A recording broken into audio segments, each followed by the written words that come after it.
Il y a des moments dans la vie où l'on comprend tout d'un coup, sans transition, sans préparation.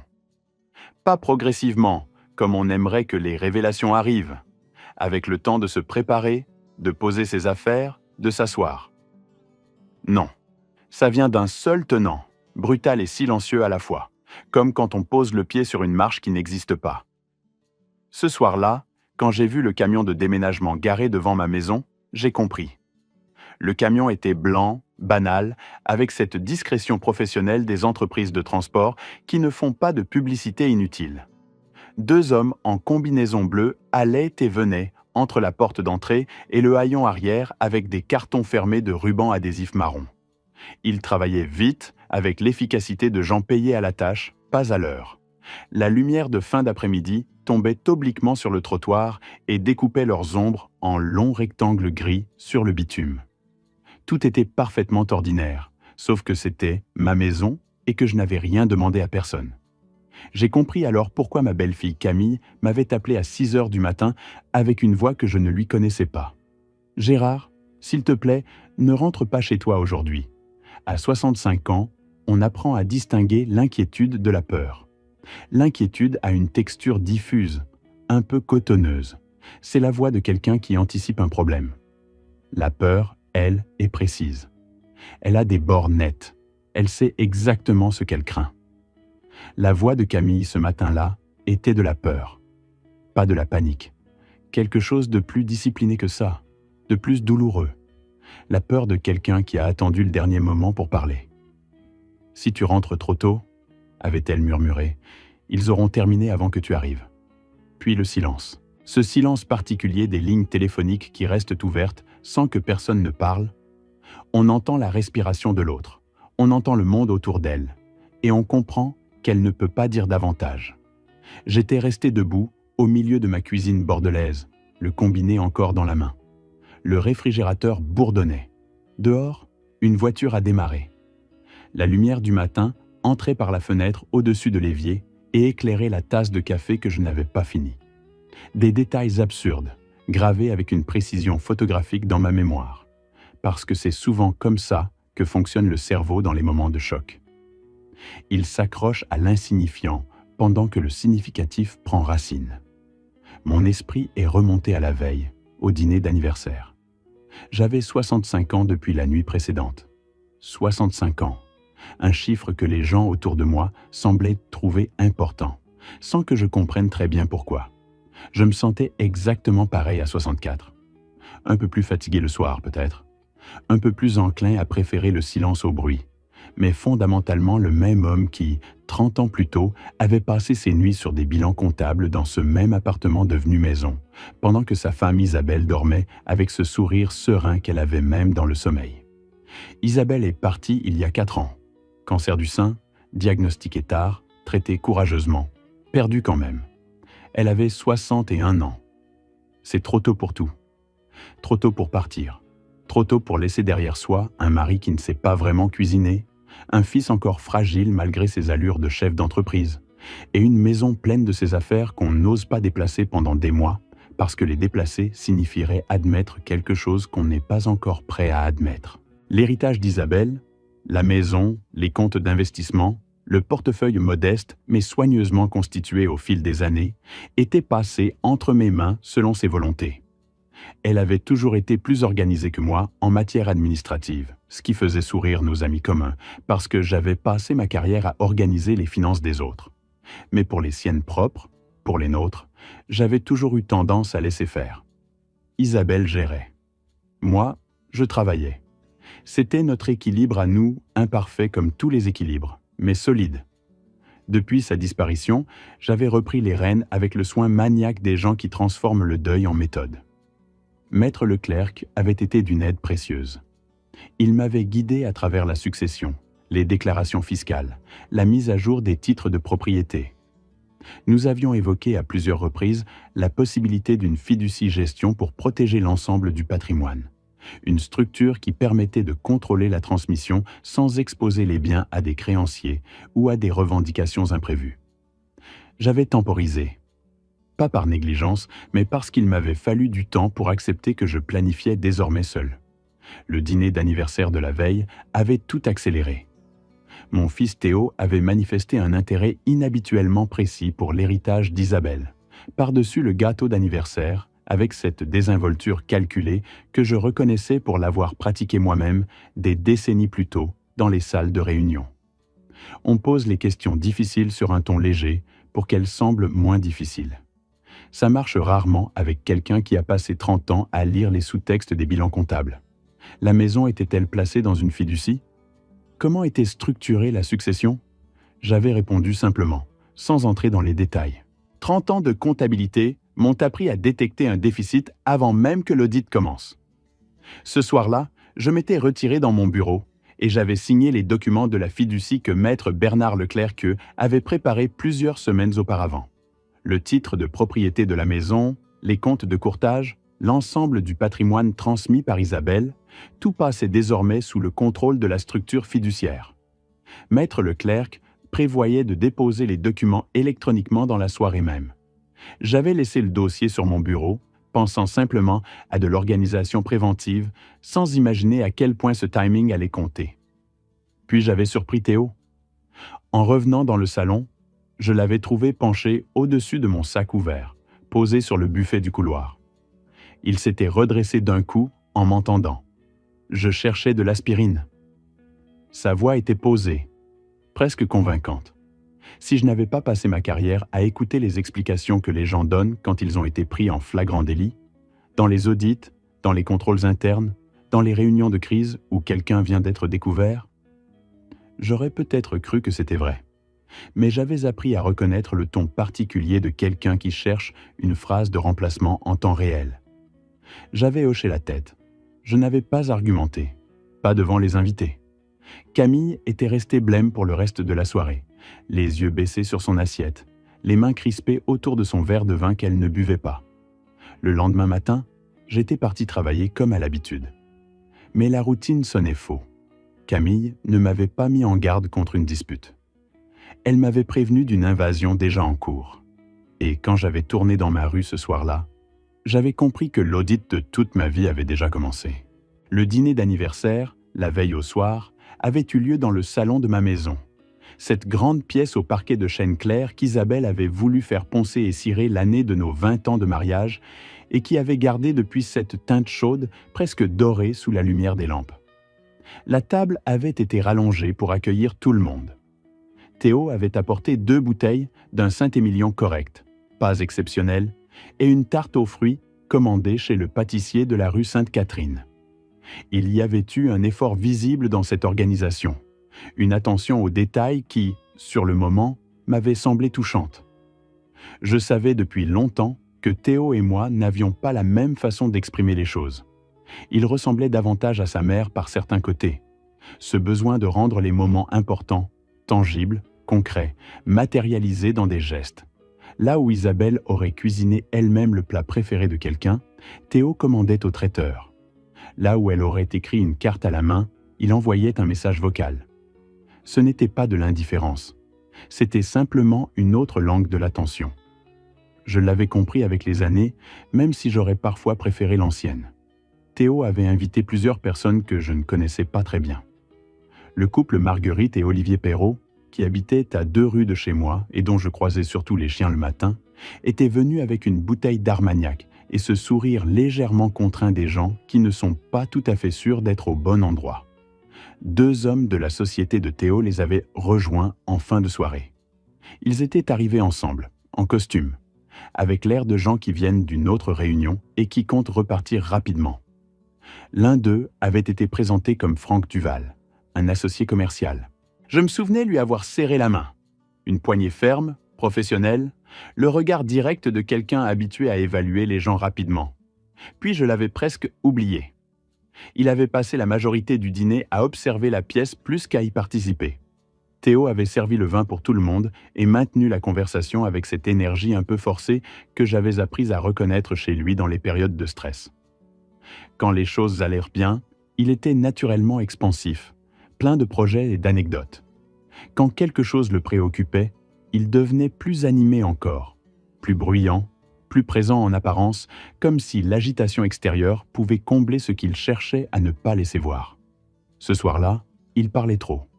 Pas de façon grossière ou évidente. Trop subtilement pour que les autres invités le remarquent. Mais je le connaissais depuis 34 ans.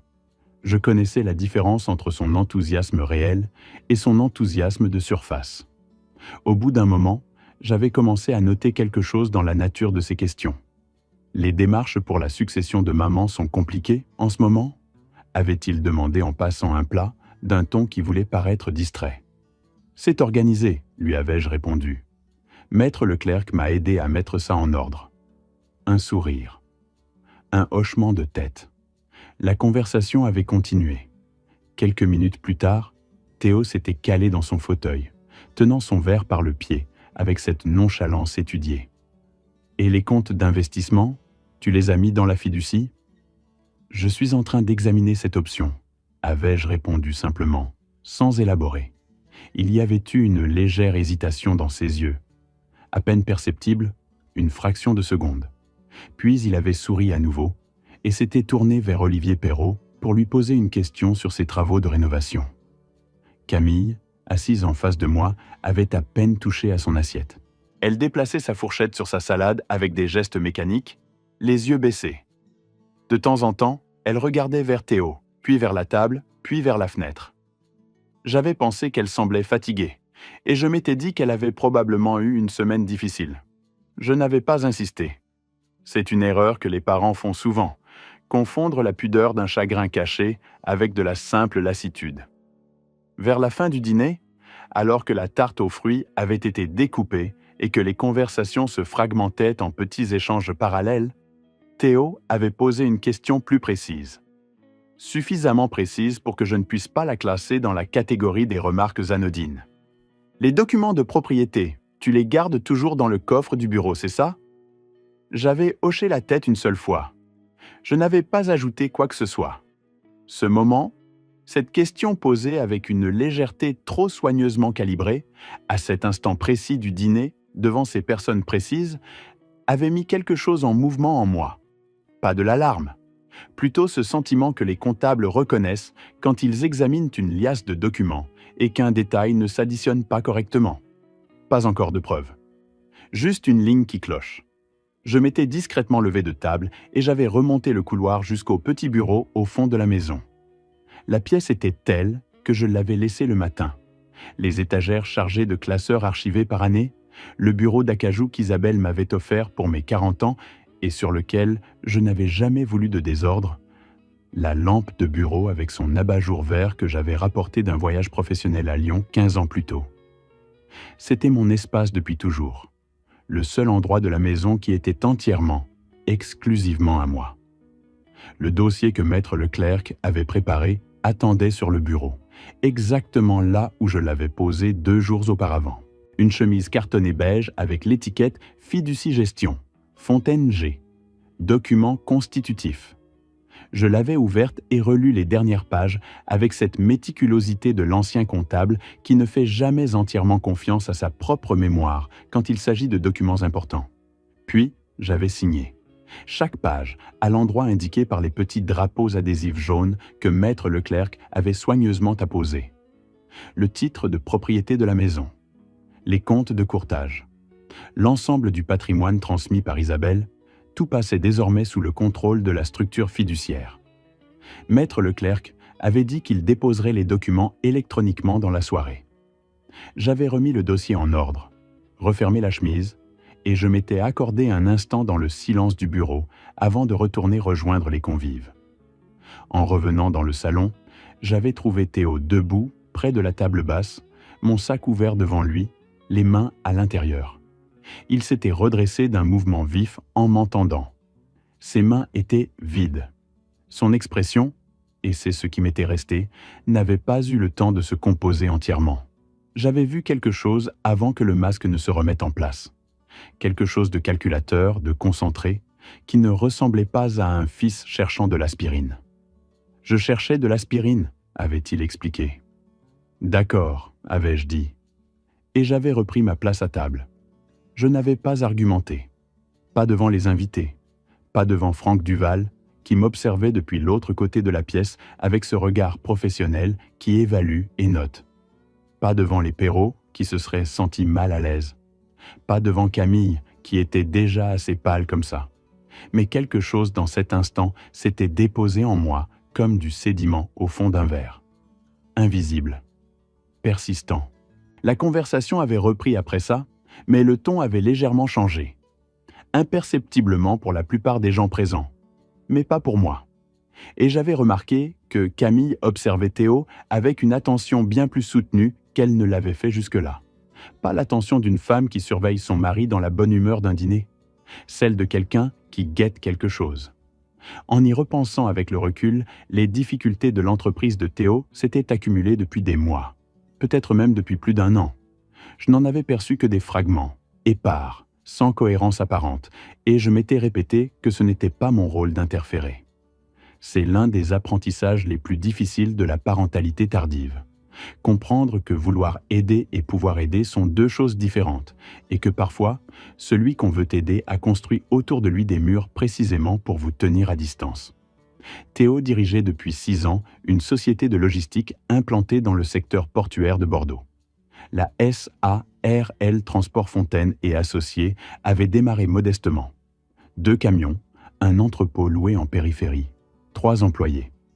J'avais été fier de cette fondation. Pas de la façon dont certains parents sont fiers des diplômes ou des titres.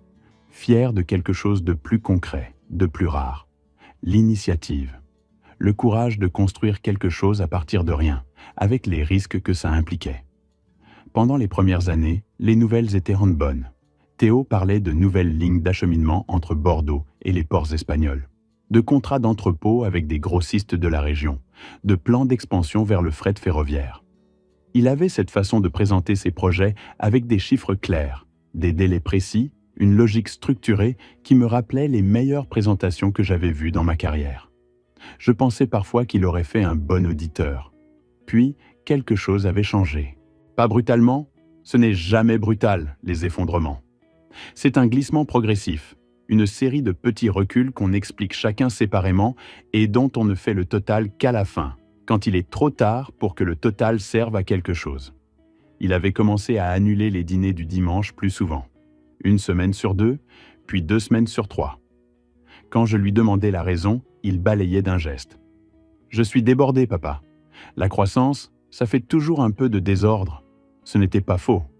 La croissance fait du désordre. Mais il y a une façon de dire « je suis débordé » qui signifie qu'on travaille beaucoup, et une façon qui signifie qu'on court après quelque chose qu'on ne rattrape pas. La façon de Théo était devenue la seconde, sans que je puisse le lui dire clairement. Camille avait mentionné des retards dans le versement des salaires un soir, pendant qu'elle m'aidait à débarrasser la table après un des rares dîners où ils étaient quand même venus. Elle l'avait dit rapidement, presque entre 2 assiettes, comme si elle mesurait en temps réel, si elle avait eu raison d'en parler. « C'est temporaire », avait-elle ajouté aussitôt.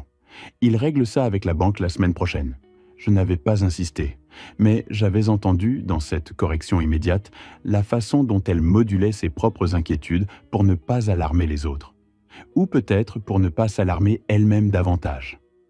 Quelques semaines plus tard, j'avais surpris Théo en train de téléphoner devant ma maison, après un dîner de famille.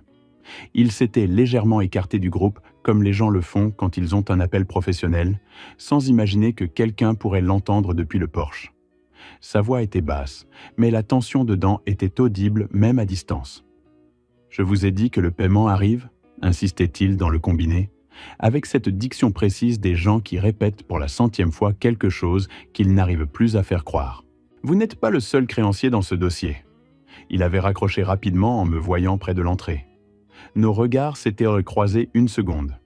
Il avait souri, ce sourire bref, fonctionnel, qui ne monte pas jusqu'aux yeux. « Fournisseur en retard ?» avait-il dit simplement. « D'accord », avais-je répondu. Et nous étions rentrés. Plus tard ce soir-là, après que Théo et Camille étaient montés se coucher dans la chambre d'amis, Camille était redescendue à la cuisine sous prétexte d'un verre d'eau. Elle avait hésité un long moment près de l'évier avant de parler. « Ces emprunts deviennent compliqués », m'avait-elle dit sans me regarder. « Ils gèrent, mais c'est compliqué. » Je lui avais demandé si je pouvais faire quelque chose. Elle avait secoué la tête, remercié d'un sourire épuisé, et remonté l'escalier. Quand j'en avais reparlé à Théo la fois suivante, directement, en tête-à-tête, en essayant de poser la question avec le moins de jugement possible, il avait répondu avec cette assurance un peu trop lisse des gens qui ont préparé leur réponse à l'avance. C'est un financement commercial ordinaire, papa. Rien dont tu aies à t'inquiéter. Ces choses-là se régulent. J'avais laissé tomber le sujet. Les parents apprennent avec le temps que pousser trop fort ferme souvent les portes plutôt que de les ouvrir. Et j'avais une autre raison, plus personnelle, de ne pas insister. Je savais que Théo avait toujours eu du mal avec l'idée que son père, l'ancien comptable rigoureux, celui qui avait passé sa vie à trouver des erreurs dans les chiffres des autres, regarde ces chiffres à lui. Il y avait entre nous, depuis des années, cette zone non dite où mon expertise professionnelle croisait sa vie privée, et nous avions tous les deux tacitement décidé de ne pas l'explorer. Ce que je n'avais pas réalisé, c'est à quel point la situation était déjà grave. Théo avait développé son entreprise rapidement, trop rapidement au regard du contexte, en finançant l'achat de nouveaux camions et d'espaces d'entrepôt supplémentaires par l'emprunt. Des crédits professionnels à des taux corrects au moment de leur souscription, mais dont la charge était devenue difficile à supporter quand plusieurs contrats d'acheminement majeurs s'étaient effondrés dans la foulée d'une réorganisation logistique d'un grand distributeur régional. Les dettes, elles, étaient restées. Le total avait grimpé à plus d'1 200 000 € de prêts commerciaux, assortis de cautions personnelles, des engagements que Théo avait signés lui-même sur ses biens propres pour obtenir les financements. Ce type de garantie, courant dans le monde des PME françaises, est aussi ce qui transforme l'échec d'une entreprise en catastrophe personnelle. Les fournisseurs avaient commencé à adresser des lettres de mise en demeure. La banque avait émis une notification formelle réclamant des garanties complémentaires dans un délai de 48 heures. Le genre de courrier qui annonce, en termes choisis, mais sans ambiguïté possible, qu'on est au bord du précipice. Au moment de mon dîner d'anniversaire, je ne connaissais pas les chiffres exacts. Mais je sentais la pression qui entourait Théo, dans ses questions trop ciblées, dans le sourire trop appliqué, dans la façon dont il avait regardé le couloir menant à mon bureau, avant de me demander si j'y gardais toujours les documents de propriété. Et cette pression expliquait pourquoi la maison où j'avais vécu depuis 30 ans, la maison qu'Isabelle avait aimée, la maison dont j'entendais encore le bruit de ses pas dans l'escalier les soirs où je restais tard dans mon bureau. Cette maison l'intéressait soudainement autant. Après l'appel de Camille, j'avais décidé de me rendre au travail comme prévu. Non pas parce que je n'étais pas troublé, je l'étais, mais parce que je savais, par expérience, que les décisions prises dans l'urgence émotionnelle ne valent généralement pas celles qu'on prend après avoir laissé les choses se poser. La routine du trajet, le rituel du café dans la salle de pause, la familiarité du bureau, tout ça m'aidait à remettre les pensées en ordre. Je travaillais alors à temps partiel pour un cabinet de conseil en gestion d'entreprise installé dans les beaux quartiers du centre de Bordeaux. 3 jours par semaine, ce qui correspondait bien à ce que je voulais de cette période de ma vie. Assez pour rester actif, assez pour garder une raison de sortir de chez moi, pas assez pour ne plus avoir de temps pour autre chose. Après la retraite anticipée de mon ancien cabinet comptable, j'avais cherché un équilibre entre la continuation et le relâchement, et j'avais fini par le trouver dans ce rôle de conseiller occasionnel que mes collègues qualifiaient, avec une affection légèrement narquoise, de sage du couloir de droite. Mais ce matin-là, la salle de pause et le café n'avaient pas suffi. La voix de Camille continuait de tourner dans ma tête. Cette façon qu'elle avait eue de prononcer les mots avec une précision presque chirurgicale, comme si elle avait répété la phrase plusieurs fois avant d'appuyer sur le bouton d'appel. « Si tu rentres trop tôt, ils auront terminé avant que tu arrives. » Vers 9 heures du matin, j'avais fermé la porte de mon bureau et appelé maître Bernard Leclerc. Bernard et moi nous connaissions depuis plus de 20 ans. Il avait géré la succession d'Isabelle avec une délicatesse que je ne lui avais jamais entièrement dit combien elle m'avait compté. C'est le type de notaire qui prend le temps qu'il faut, qui explique 2 fois ce qu'il faut expliquer 2 fois, et qui ne vous vend pas de l'urgence là où il n'y en a pas. Il était précisément pour ça que je lui faisais confiance. « Bernard, lui avais-je dit, j'ai reçu un appel étrange de Camille ce matin. Elle m'a dit de ne pas rentrer chez moi aujourd'hui. Il y avait eu un silence bref. Pas le silence de quelqu'un qui ne sait pas quoi répondre, mais de quelqu'un qui réfléchit avant de parler. Comment est-ce qu'elle a formulé ça ? Avait-il demandé. Je lui avais répété les mots exacts autant que je m'en souvenais. Il m'avait ensuite posé quelques questions pratiques concernant les documents de la fiducie.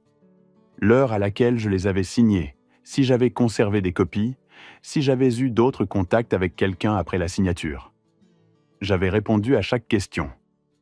Les documents ont bien été déposés électroniquement, m'avait-il confirmé après avoir vérifié. Mais laissez-moi vérifier quelque chose d'autre. J'entendais ses doigts sur le clavier. Une consultation de base de données, probablement. Les notaires ont accès à certains systèmes de suivi des actes et des titres de propriété en temps réel. Quelqu'un a tenté d'accéder à l'historique de titres de votre bien immobilier hier soir, tard, via le système de consultation du service de publicité foncière. Il avait laissé la phrase finir d'elle-même dans l'air. La demande provenait d'une adresse IP enregistrée à votre domicile. Je m'étais adossé dans mon fauteuil et j'avais fixé le mur en face de moi. Sur ce mur, il y avait une carte encadrée de la région bordelaise qu'Isabelle m'avait offerte pour que je pense à autre chose qu'aux colonnes de chiffres, disait-elle. Je la regardais sans la voir. Ce n'était pas moi. Je n'ai pas touché à un ordinateur après la soirée. Je ne le pensais pas, avait répondu Bernard doucement. Il avait continué à consulter. Il y a autre chose. Un notaire itinérant a été contacté pour une mission à votre domicile ce matin. La demande mentionne votre nom et votre adresse. Elle a été faite hier soir, après 22 heures. J'avais laissé échapper un souffle lent. Je n'ai rien programmé de tel. Je sais, avait-il dit, ce qui signifie que quelqu'un d'autre l'a fait. Un silence.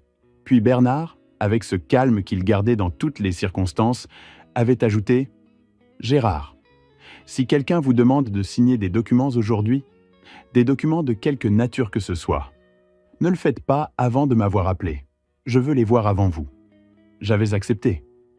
Mais en raccrochant, j'avais déjà su que je ne resterais pas assis dans ce bureau jusqu'à 18 heures. Quelque chose de précis et d'inexorable s'était enclenché dans ma tête.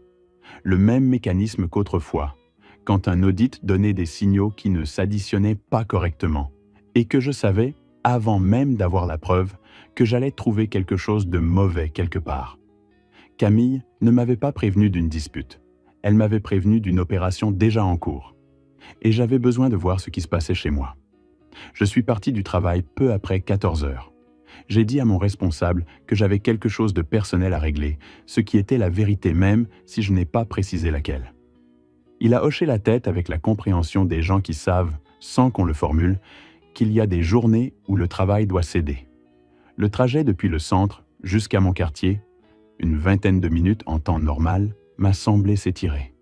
Je prenais les rues que je connaissais depuis des décennies, ces rues bordées de platanes et de façades de pierre grise que j'avais traversées des milliers de fois sans vraiment les regarder. Et aujourd'hui, je les regardais. Comme si quelque chose dans ma façon de percevoir le monde avait légèrement pivoté. Je pensais à Théo. Je pensais à l'enfant qu'il avait été.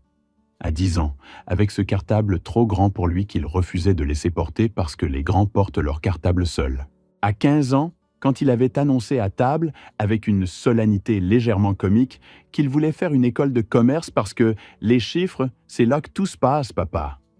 À 25 ans, quand il était venu me montrer le business plan de sa société, avec cette combinaison d'excitation et de nervosité des gens qui présentent quelque chose d'important et craignent d'entendre un non. Je n'avais pas dit non. J'avais posé des questions, souligné les zones de risque, suggéré des ajustements. La façon dont un comptable regarde un projet, avec les yeux de qui cherche ce qui peut coincer. Théo avait écouté, pris des notes, argumenté sur 2 ou 3 points avec une pertinence qui m'avait surpris et flatté. À la fin, il m'avait demandé « Qu'est-ce que tu en penses vraiment ?» Et j'avais dit « Je pense que c'est solide. Je pense que tu devrais y aller. » Je me demandais maintenant ce que j'avais raté dans ce projet. Pas dans les chiffres, dans le reste. Dans la façon dont le succès précoce peut créer une confiance qui résiste mal à la première vraie crise. Dans la façon dont certains enfants ont besoin d'entendre que les difficultés sont normales et n'annoncent pas la fin du monde, et que les adultes qu'ils deviennent oublient parfois de le savoir tout seuls. Je n'avais pas raté grand-chose dans les chiffres. Ce que j'avais peut-être raté, c'était les conversations que nous n'avions pas eues. Quand j'ai tourné dans ma rue, j'ai ralenti. Le camion de déménagement était garé directement devant ma maison. Il occupait presque toute la longueur du trottoir, haillons arrière ouverts, la rampe de chargement inclinée vers le sol. 2 hommes en combinaison bleue transportaient des cartons depuis la porte d'entrée jusqu'à l'intérieur du camion. Ils travaillaient avec méthode, sans précipitation excessive, mais sans perdre de temps. Le rythme de personnes qui ont un planning. J'ai garé ma voiture le long du trottoir, à une 50aine de mètres, et j'ai coupé le moteur sans descendre. J'ai observé. Théo se tenait sur le porche d'entrée. Il était en veste, pas en tenue de travail, la veste grise qu'il portait lors des réunions avec des clients. Il tenait un téléphone dans une main et semblait coordonner les mouvements des 2 déménageurs avec l'autre. Commencez par les tableaux dans le couloir et l'argenterie dans la salle à manger, lui ai-je entendu dire quand je me suis approché à pied, resté sur le trottoir d'en face assez longtemps pour qu'il ne me remarque pas encore. Ensuite, vous sortez le coffre du bureau. Utilisez le diable. Il est boulonné au sol, vous aurez besoin de l'outillage. Il ne réorganisait pas des papiers, il dépouillait la maison.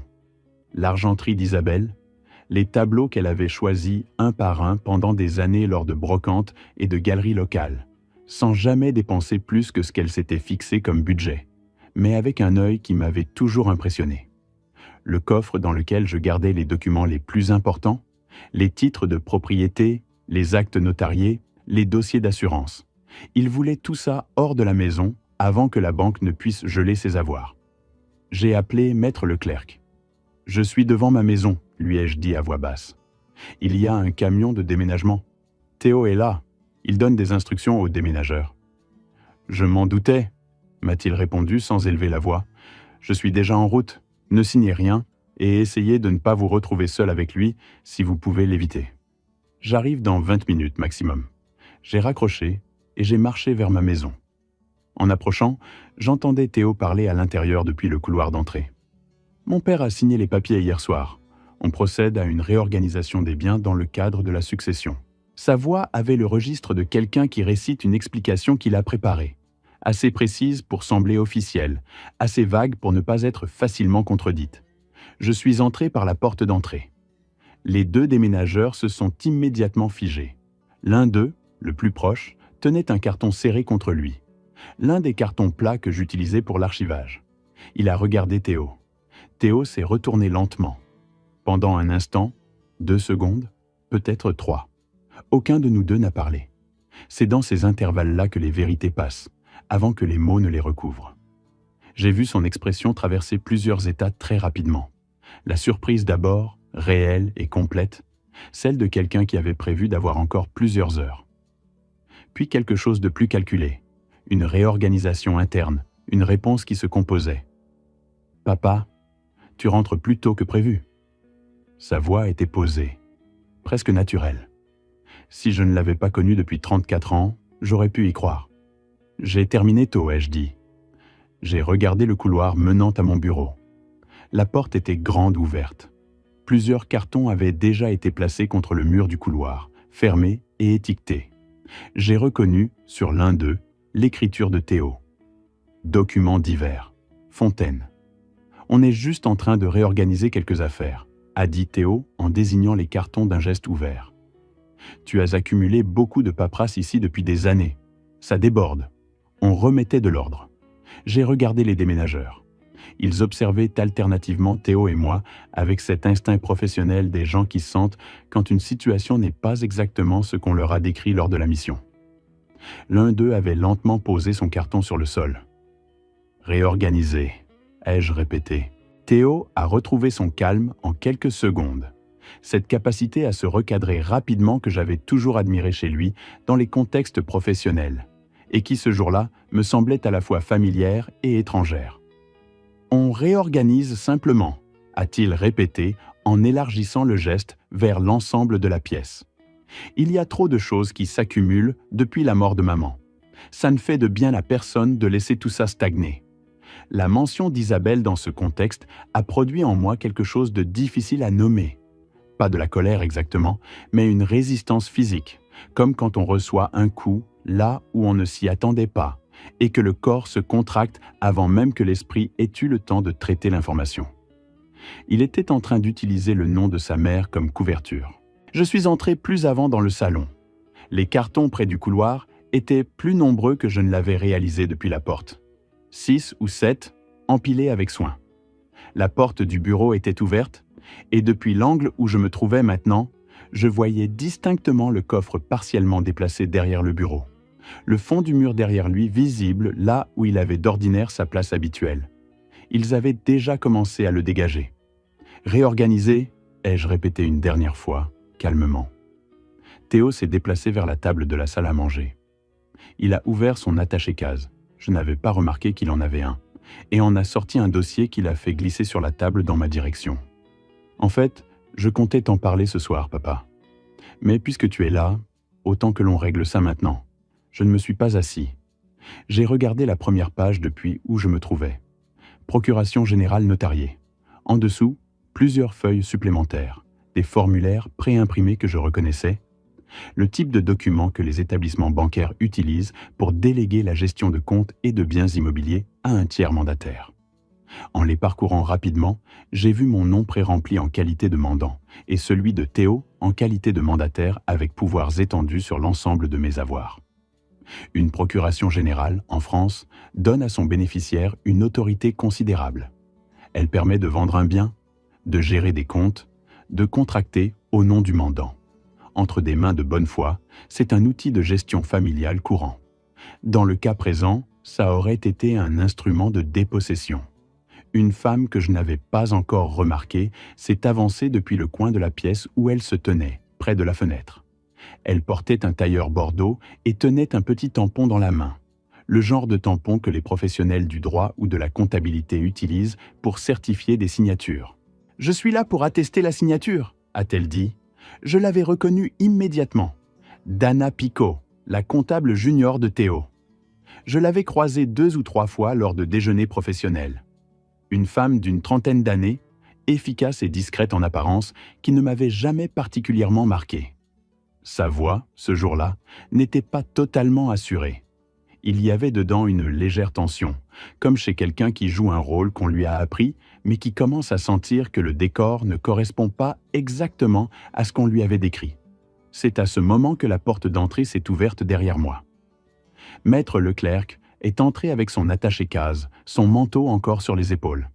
Il a posé le cartable sur la table avec le calme de quelqu'un qui entre dans son propre bureau, a regardé les documents posés sur la table, puis Dana Picot, puis Théo.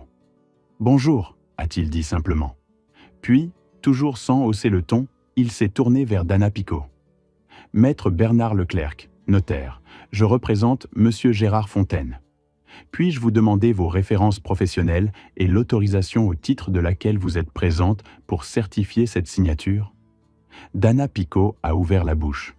Aucun son n'est sorti. Elle a regardé Théo. Théo n'a pas bougé. Elle n'a produit aucune fausse pièce d'identité professionnelle. Elle n'a rien inventé. Elle s'est simplement effondrée. Pas dramatiquement, pas en larmes, mais avec cette résignation silencieuse des personnes qui réalisent, au moment précis où c'est le plus inconfortable, qu'elles ont été mal informées sur ce dans quoi elles s'étaient embarquées. « Je suis désolé, Gérard », a-t-elle murmuré en regardant le sol. « Théo m'avait dit que vous aviez déjà donné votre accord, qu'il fallait juste le tampon pour la banque avant midi. Il m'a dit que vous étiez au courant et que c'était une formalité. » Le silence dans la pièce a changé de nature. Ce n'est pas une façon poétique de décrire les choses, c'est réellement ce qui se produit dans certains moments. Un silence peut être tendu, vide, gêné, complice. Celui-là était le silence de quelque chose qui s'était défait. Quelque chose qui avait tenu sur la seule force de la conviction que personne n'arriverait à temps pour le voir se défaire. Maître Leclerc a posé les yeux sur Théo. « Je vous informe que ces documents ne peuvent pas être exécutés. Monsieur Fontaine n'a donné aucun mandat à ce titre. Si une tentative était faite de les utiliser malgré tout, nous serions en présence d'une escroquerie au sens de l'article 313-1 du Code pénal, potentiellement assorti d'un abus de faiblesse au sens de l'article 223-15-2. Je me charge de consigner l'ensemble de ce qui vient de se passer. Les deux déménageurs, qui étaient restés immobiles depuis l'arrivée de Maître Leclerc, ont échangé un regard. L'un d'eux a lentement mais définitivement reposé le carton qu'il tenait depuis un moment. L'autre a regardé sa montre. Dana Picot a ramassé son sac. « Je dois appeler mon cabinet », a-t-elle dit d'une voix pressée. Elle est sortie sans se retourner. Les deux déménageurs l'ont suivie quelques minutes plus tard avec la discrétion professionnelle des gens qui ont compris qu'il valait mieux ne plus être dans les parages. Ils ont laissé les cartons là où ils les avaient reposés. Théo et moi sommes restés seuls dans le salon, avec Maître Leclerc en fond de scène, consultant ses notes en silence, avec cette façon de s'effacer tout en restant présent, qui est l'une de ses grandes qualités. Théo me fixait de l'autre côté de la table. Ses bras étaient croisés sur la poitrine, mais ce n'était plus la posture de quelqu'un qui contrôle la situation. C'était la posture de quelqu'un qui essaie de ne pas avoir l'air de ne plus la contrôler. « Tu ne comprends pas à quel point les choses sont graves ?» a-t-il dit. Sa voix était plus sèche maintenant, débarrassée du vernis de la désinvolture. « Le problème avec la banque est réel. Je suis au bord du dépôt de bilan. Si je n'apporte pas de garantie dans les 48 heures, tout s'effondre. L'entreprise, les camions, les contrats, tout. Je l'ai regardé. Ce visage que je connaissais mieux que le mien propre. Ces traits qui ressemblaient à ceux d'Isabelle autour des yeux et aux miens autour de la mâchoire. Ce fils que j'avais porté sur mes épaules dans les allées du parc bordelais un dimanche après-midi parce qu'il avait décidé que ses jambes ne fonctionnaient plus et qui m'avait regardé avec le rire d'un enfant qui sait qu'il est aimé sans condition. J'ai refermé le dossier posé sur la table. « Non », ai-je répondu tranquillement. « Je crois que je comprends enfin très bien. Je ne l'ai pas dit avec de la dureté, pas avec de la colère. La colère demande une énergie que je n'avais pas envie de gaspiller sur ce moment-là. Ce que j'ai dit, je l'ai dit avec cette clarté simple qui vient quand on a cessé de se raconter des histoires sur une situation. Théo est parti peu après. Il n'a pas claqué la porte, il l'a fermée avec cette précision excessive des personnes qui craignent de perdre le contrôle si elles font le moindre geste brusque. La maison s'est faite silencieuse après son départ. Les cartons étaient restés là où les déménageurs les avaient posés. 6 ou 7 dans le couloir, 2 autres dans le salon. Ils donnaient à la pièce quelque chose d'inachevé, de suspendu, comme si une phrase avait été commencée et ne s'était pas terminée. J'ai demandé à Maître Leclerc s'il voulait un café avant de repartir. Il a accepté et nous avons passé une vingtaine de minutes à la table de la cuisine à parler des suites juridiques. Ce qu'il fallait documenter, les démarches à anticiper, les options disponibles si Théo décidait de contester la validité de la fiducie. Bernard avait une façon de parler des choses graves avec une sobriété presque apaisante, comme si le fait de nommer clairement un problème lui retirait déjà une partie de son pouvoir. Il est reparti vers 18 heures. Je suis resté dans la cuisine un moment après son départ, avec la tasse vide devant moi. Puis je me suis levé et j'ai commencé à remettre les dossiers à leur place dans le coffre du bureau. En passant par le couloir, en prenant les cartons un par un, en les portant jusqu'au bureau. C'était un travail simple, mécanique, et c'était exactement ce dont j'avais besoin. Les mains occupées, la tête libre pour laisser la journée se déposer. En rangeant, je suis tombé sur un carton que Théo n'avait pas étiqueté comme les autres. Celui-là portait la mention « Document Isabelle », divers. Je l'ai ouvert. À l'intérieur se trouvaient les vieilles lettres de vœux qu'Isabelle gardait dans un tiroir du bureau. Des cartes de Noël, quelques photos, des petits mots de sa main à elle que j'avais retrouvés et regroupés après sa mort. Il les avait mis dans un carton de déménagement. Je me suis assis sur le bord du bureau et j'ai tenu quelques-unes de ces cartes dans les mains sans les ouvrir. Après un moment, je les ai remises dans le tiroir, là où elles étaient avant. Certaines choses n'ont pas de prix. Pas parce qu'elles valent beaucoup, mais parce qu'elles ne valent rien sur aucun marché. Elles n'existent que dans la relation entre une personne et ce qu'elle a aimé. Camille est revenue en fin de soirée. Il était aux alentours de 22 heures. J'entendais sa voiture depuis le salon, puis ses pas sur l'allée du jardin, puis le son familier de la clé dans la serrure. Elle avait encore un double que je lui avais donné il y a 2 ans, lors d'une période où elle avait besoin de passer régulièrement pendant que j'étais en déplacement. Elle est entrée doucement, comme si elle n'était pas certaine d'être la bienvenue. Elle a refermé la porte derrière elle sans bruit. Ses yeux étaient rouges, légèrement gonflés. Elle avait pleuré à un moment dans la journée, mais elle semblait maintenant plus à bout de force qu'émotive, avec cette fatigue profonde qui vient après qu'on a pris une décision difficile et qu'on n'est pas encore sûr d'avoir bien fait. « Il faut que je t'explique ce qui s'est passé ce matin », a-t-elle dit en posant son manteau sur la chaise de l'entrée. J'ai fait un signe vers la cuisine. Nous nous sommes tous deux assis à la table, aux mêmes places que tout à l'heure avec Bernard, comme si cette table était devenue dans la journée le siège de toutes les conversations importantes. « J'ai trouvé les documents avant qu'il se réveille ?» a-t-elle commencé. Hier soir, il était rentré tard. Je dormais déjà. Ce matin, il était encore endormi quand je me suis levé. J'ai vu son attaché-case ouvert sur la table du salon. Elle s'est arrêtée un instant. Elle regardait ses mains à plat sur la table. Il y avait un dossier dessus, intitulé « Autorisation patrimoniale ». Fontaine G. Je l'ai ouvert. J'ai lu les premières pages. Elle a levé les yeux vers moi. Je savais que les affaires de Théo allaient un de mal, a-t-elle dit avec la voix de quelqu'un qui confesse quelque chose qu'il aurait dû dire plus tôt. Je le savais depuis plusieurs mois. Mais je ne savais pas qu'il envisageait d'impliquer ta maison. Je ne savais pas que c'était allé jusque-là. Depuis combien de temps étais-tu au courant pour les dettes ? Lui ai-je demandé doucement. Depuis l'automne dernier environ.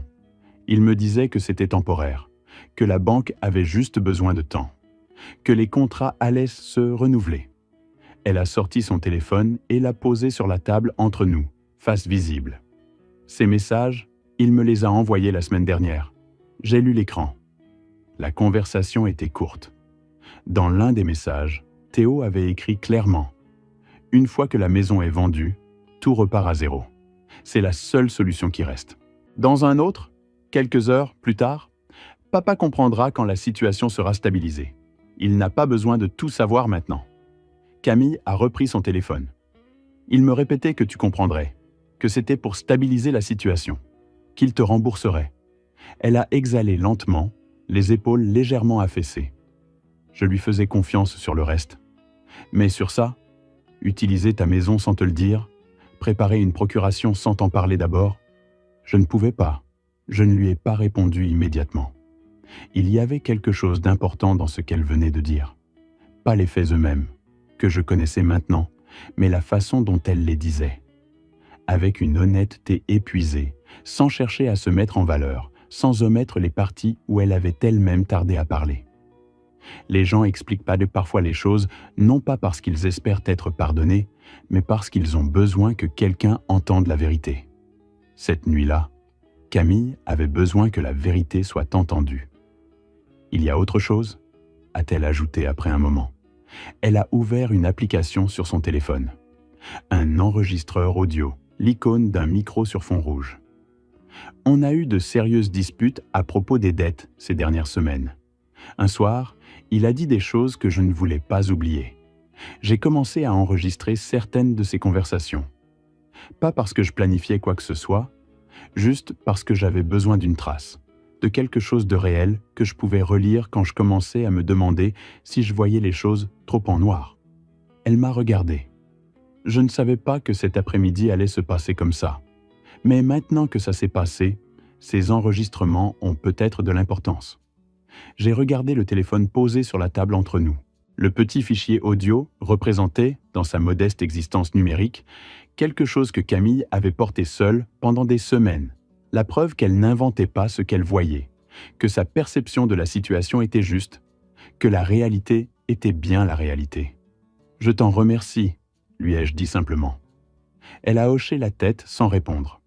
Nous sommes restés encore un moment à la table de la cuisine, avec le bruit de la nuit dehors. Une voiture au loin, le vent dans les platanes de la rue.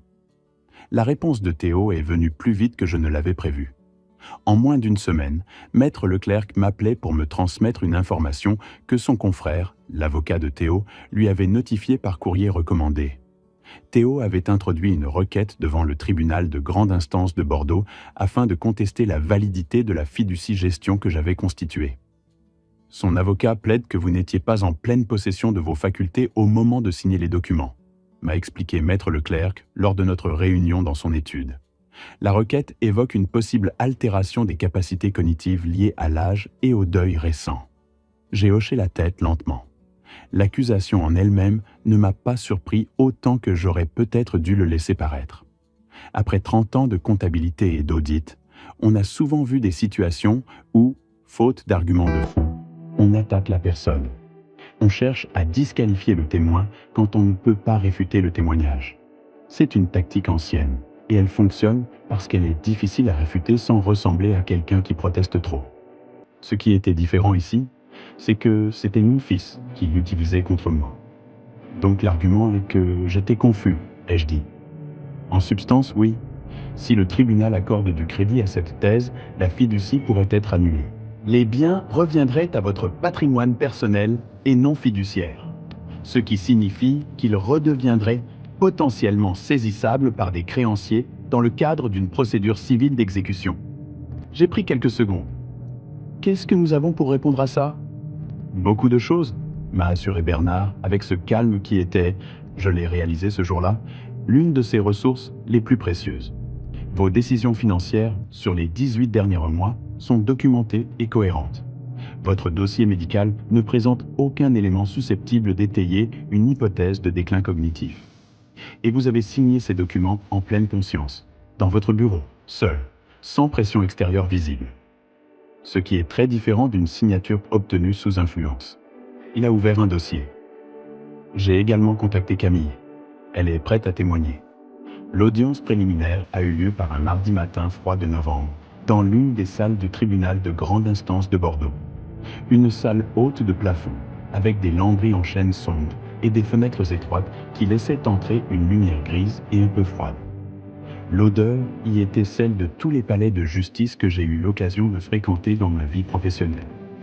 Papier vieux, bois ciré, et quelque chose d'indéfinissable qui pourrait être l'accumulation de tous les silences tendus jamais observés dans ces murs.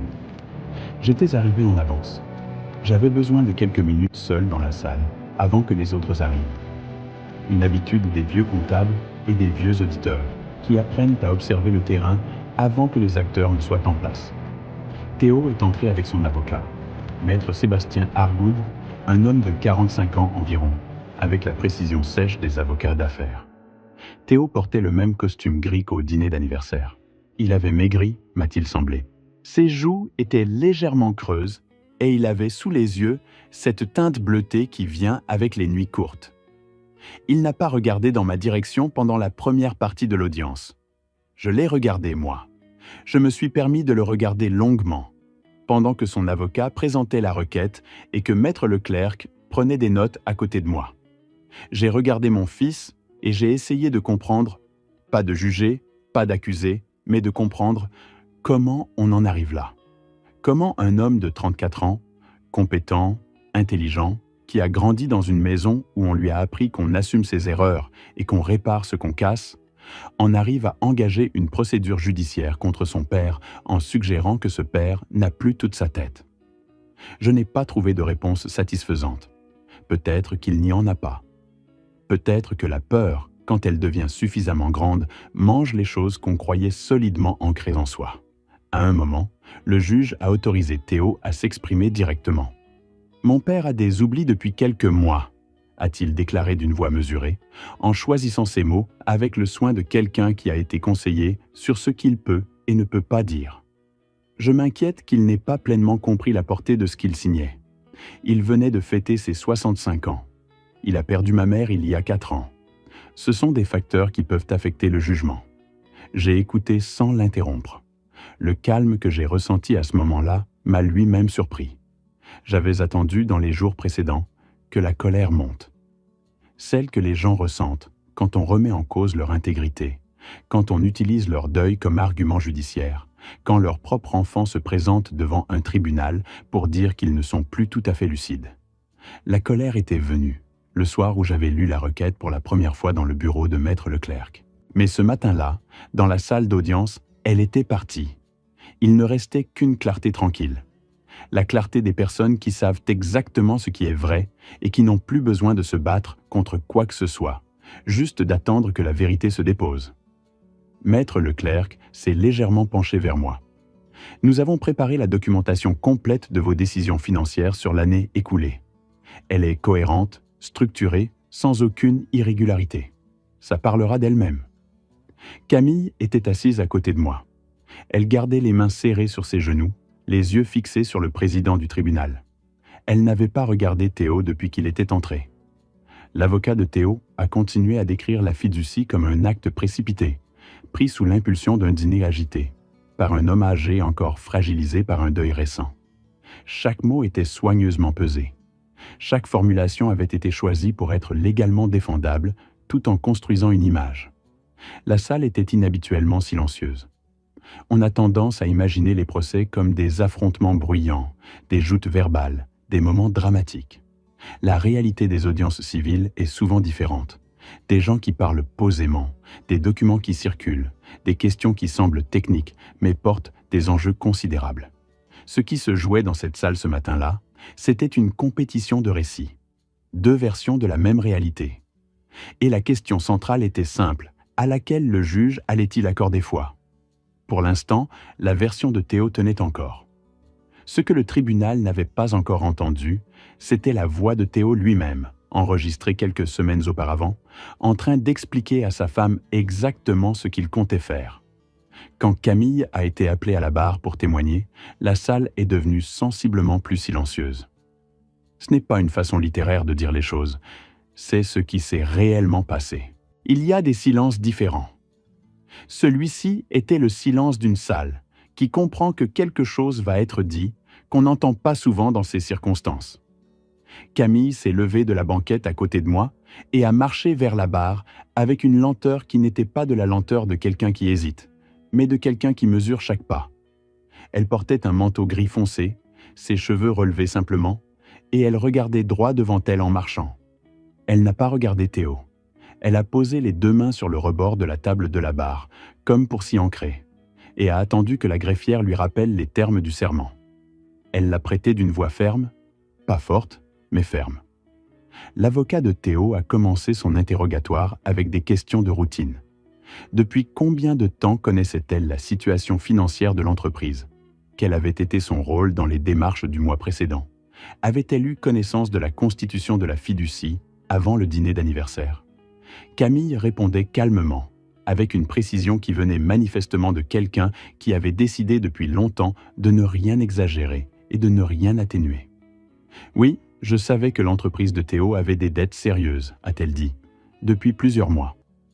Mais je n'étais pas au courant qu'il envisageait d'impliquer la maison de Gérard dans le règlement de ses dettes. Je l'ai appris le matin où j'ai trouvé les documents dans son attaché-case. Et pourquoi n'avez-vous pas parlé plus tôt des difficultés financières de votre mari à votre beau-père ? A demandé l'avocat de Théo, avec la légèreté de quelqu'un qui pose une question innocente mais espère une réponse utile. Camille a pris un court instant. Parce que Théo m'avait demandé de ne pas en parler, parce que je lui faisais confiance, et parce qu'il me répétait que la situation était temporaire et qu'elle allait se régler. Elle a regardé le président du tribunal plutôt que l'avocat, jusqu'au moment où j'ai lu ces documents et compris que la situation n'était pas temporaire du tout. Théo s'est légèrement redressé sur son siège. Son avocat a posé une autre question, cherchant à rediriger. Maître Leclerc a laissé l'interrogatoire se dérouler jusqu'à son terme naturel, puis s'est levé. Avec la permission du tribunal, j'aimerais produire une pièce sonore enregistrée par Madame Camille Moreau dans le cadre de conversations privées avec son époux, plusieurs semaines avant les événements du mois dernier. L'avocat de Théo s'est levé pour objecter sur la forme.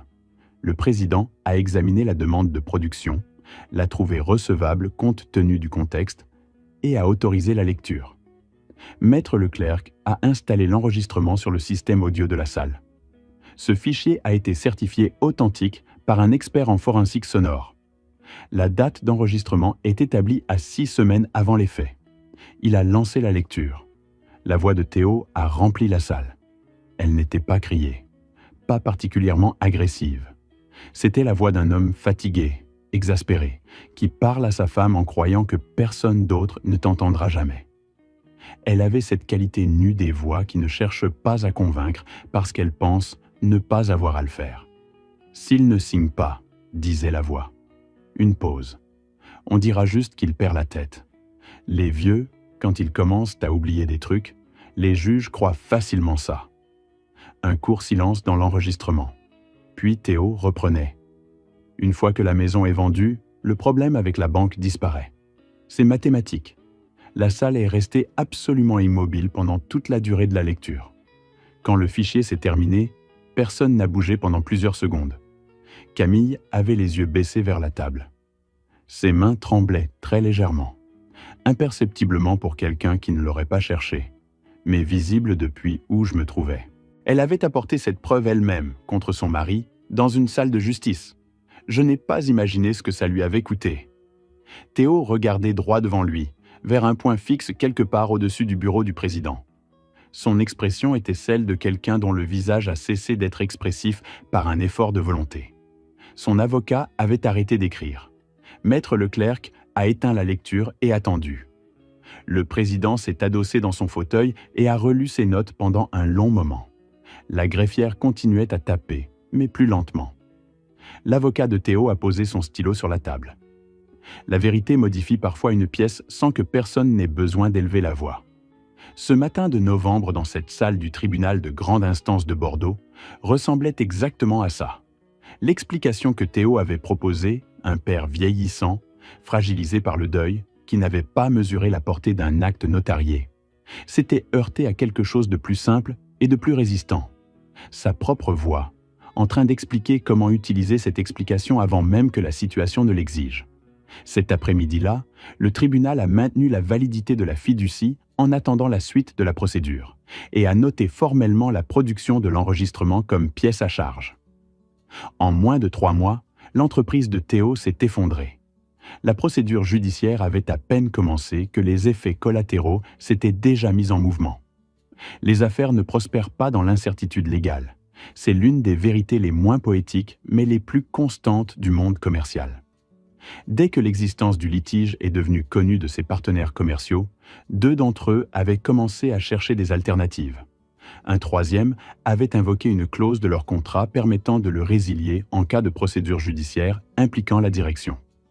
La banque, de son côté, avait activé les dispositions de sa mise en demeure. Sans garantie supplémentaire, sans perspective de résolution rapide du dossier financier, elle avait engagé la procédure de recouvrement. Les cautions personnelles de Théo, ces engagements qu'il avait signés sur ses biens propres pour financer l'expansion de l'entreprise, sont devenus le cœur du problème. Le tribunal de commerce de Bordeaux a prononcé l'ouverture d'une procédure de redressement judiciaire 3 mois après les faits. Les mandataires ont pris en main la gestion des créanciers, organisé la vente des actifs de l'entreprise, les camions, les contrats de bail sur les entrepôts, les équipements, et établi un plan de remboursement partiel sur plusieurs années. Théo a vendu sa propre maison pour couvrir une partie de la dette personnelle liée aux cautions. La procédure de redressement a ensuite pris en charge le reste selon les règles applicables, le plan de sauvegarde n'étant possible que si les créanciers y consentaient, ce qui n'a pas été entièrement le cas. Je n'ai pas su tout de suite l'intégralité des détails. Maître Leclerc m'en a informé progressivement, avec la discrétion de quelqu'un qui comprend que certaines nouvelles demandent du temps pour être reçues. Ce n'est pas seulement l'argent que je mesurais dans ces informations. C'est ce qu'elles signifiaient pour l'homme que mon fils avait voulu être, pour les 6 ans de travail qu'il avait investi dans cette entreprise, pour l'image de lui-même à laquelle il avait accroché assez de son identité pour avoir préféré, à un moment, essayer de voler la maison de son père plutôt que d'admettre qu'il avait besoin d'aide. Camille a déposé une demande de divorce quelques semaines après l'audience préliminaire. Elle est venue me le dire elle-même, un soir, à la même table de cuisine où nous avions eu notre première vraie conversation. Elle portait un manteau de laine rouge que je ne lui avais jamais vu. Elle semblait différente. Pas plus légère exactement, mais différente dans la façon dont elle occupait l'espace. Moins contractée. « Je pars vivre chez ma sœur à Lyon pour l'instant », m'a-t-elle dit, « le temps que les choses se posent. » Je lui ai demandé si elle avait besoin de quoi que ce soit.